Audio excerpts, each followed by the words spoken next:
Welcome back to the channel. Today we've got some really exciting news. One of our fan favorite characters is returning to Stranger Things. He's back! He's back!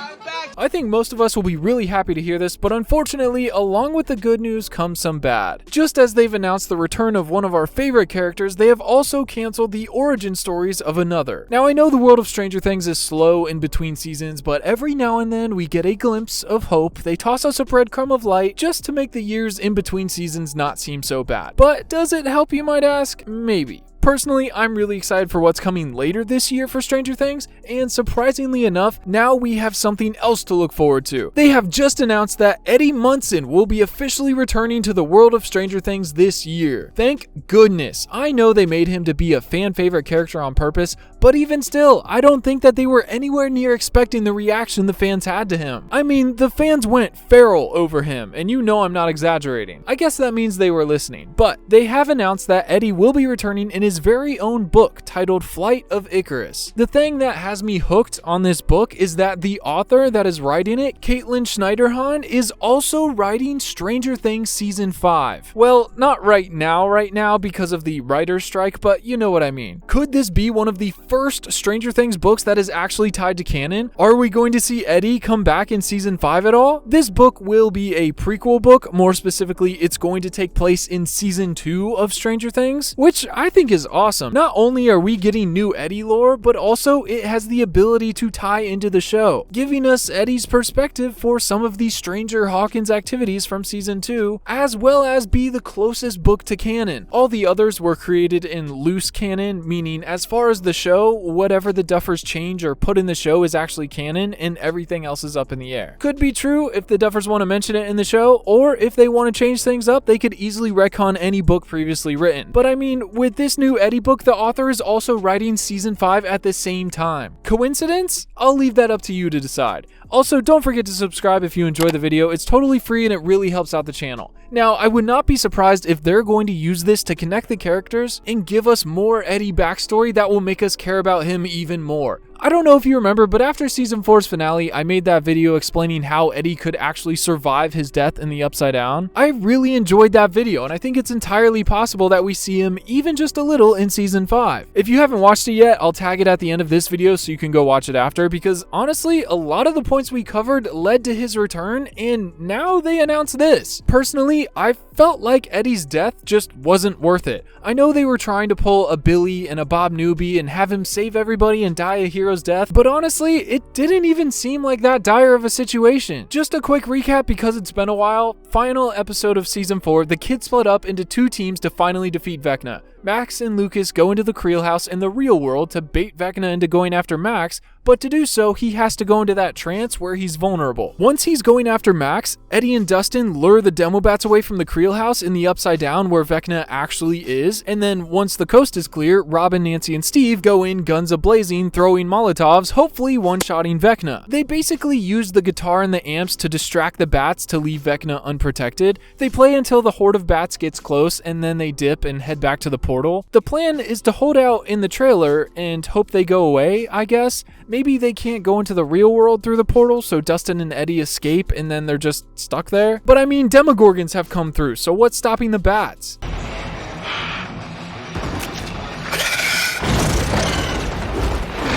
I feel like the kids just didn't think this one through, but it's at the point where the bats aren't leaving the trailer after they stop playing the music where Eddie decides to stay in the Upside Down and run away from the trailer to buy more time, he says. But I mean, at this point, Steve, Nancy, and Robin have already been caught and tied to the wall in the Creel house, and the plan has failed. But he doesn't know that. He runs off in hopes that because of his distraction, they'll kill Vecna. Now, I think the point where I stop and shake my head is when the Demobats knock Eddie off his bike. Immediately, he gets up and starts running for cover. Smart decision. Best case, he finds a safe enough place to hide where he waits it out and all the Demobats eventually leave. He bought them extra time, he did what he set out to do, but no, he decides to, instead of run, to stand and fight. The only thing is, it doesn't make sense. He cannot defeat the entire horde. He in no way can kill every Demobat in the Upside Down. The thought just seems ridiculous. It makes it seem like instead of trying to save the day, he just gave up on running and hiding. I mean, him and Dustin struggled to fight off the 1 or 2 Demobats at the trailer, and now he thinks he can take on all of them? It just doesn't make sense. By standing and fighting, he's not saving anybody. The same outcome would have happened if he went and hid somewhere. He just sits there and tries to withstand the hundreds of bats when he didn't need to. There wasn't a reason. It's also wild that in the middle of his sacrifice, there's an almost 10-minute pause where Henry tells Eleven the origin story of the Upside Down. I love the explanation, but it kind of takes you out of the hero's sacrifice scene. It's just kind of in the background while everything else goes on in the foreground. When Bob and Billy had their scenes, they were both the main focus of the entire episode at that moment. I feel like they did Eddie a little dirty with this scene. One bat wraps around his neck and a couple others hold him down while 2 bite him in the side, and then right after that, El stops Vecna and all the Demobats just drop. I mean, we saw Steve take the exact same amount of damage just 2 episodes ago and he walked it off. Yeah, he was hurt and a little hobbly, but nothing fatal. Why are Eddie's wounds fatal? Dustin runs up to him and he's got some blood smeared on his face, but I mean, Steve had the bat around his neck just as long, if not longer. It just feels a little like a double standard. I don't mind that they killed Eddie off this season, I just wish it felt more worth it. Like he actually saved somebody. El basically stepped in and saved everybody. Remember Billy, the bad guy turned good at the last second, literally stepping in the way of the meat puppet killing Eleven? He took some really big hits in slow motion and we knew it was over for him. But also, we knew that what he did directly saved Eleven. With Eddie, it seemed like the same thing would have happened if he went and hid versus staying and fighting. I mean, for a while, we were unsure if he was actually going to die or not from these wounds. But if he had jumped in the way of something about to kill Dustin, maybe? I don't know. I would have been bawling my eyes out. And I think it would have felt much more like a hero's death. Does that make sense?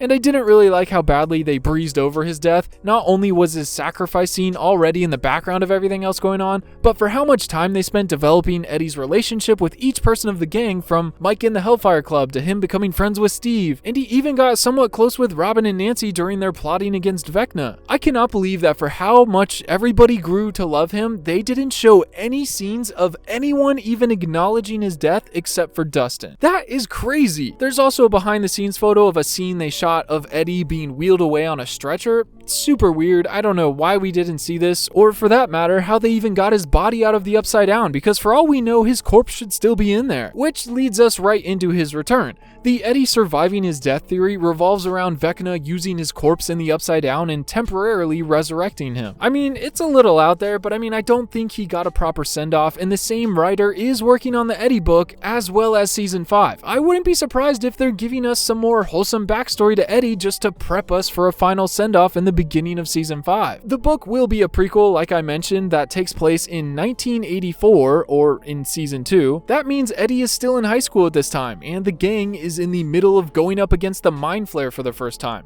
Crap is hitting the fan at Hawkins' lab, there are literally Demogorgons running around the town, and everyone is still talking about Will's miraculous return from the dead. I think they're definitely going to put in some little Easter egg overlaps in this story, even though it does seem like it's pretty isolated to Eddie's life. Okay, so this is the official synopsis. Hawkins, Indiana. For most, it's simply another idyllic, manicured, all-American town. But for Eddie Munson, it's like living in a perpetual tomb of horrors. Luckily, he only has a few more months to survive at Hawkins High. And what is senior year, really? But just killing time between Dungeons & Dragons sessions with the Hellfire Club and gigs with his band. It's at the worst dive bar in town that Eddie meets Paige, someone who has pulled off a freaking miracle. She escaped Hawkins and built a wickedly cool life for herself working for a record producer out in Los Angeles. Not only is she the definition of an awesome person with a killer taste in music, she might be the only person that actually appreciates him as the bard he is instead of the devil incarnate. But the best thing, she's offering a chance for him to make something of himself, and all he needs is to get her a demo tape of Corroded Coffin's best songs. Just one problem: recording costs money. Money Eddie doesn't have, but he's willing to do whatever it takes, even if that means relying on his old man, Al Munson. His dad just stumbled back into his life with another dubious scheme up his sleeve,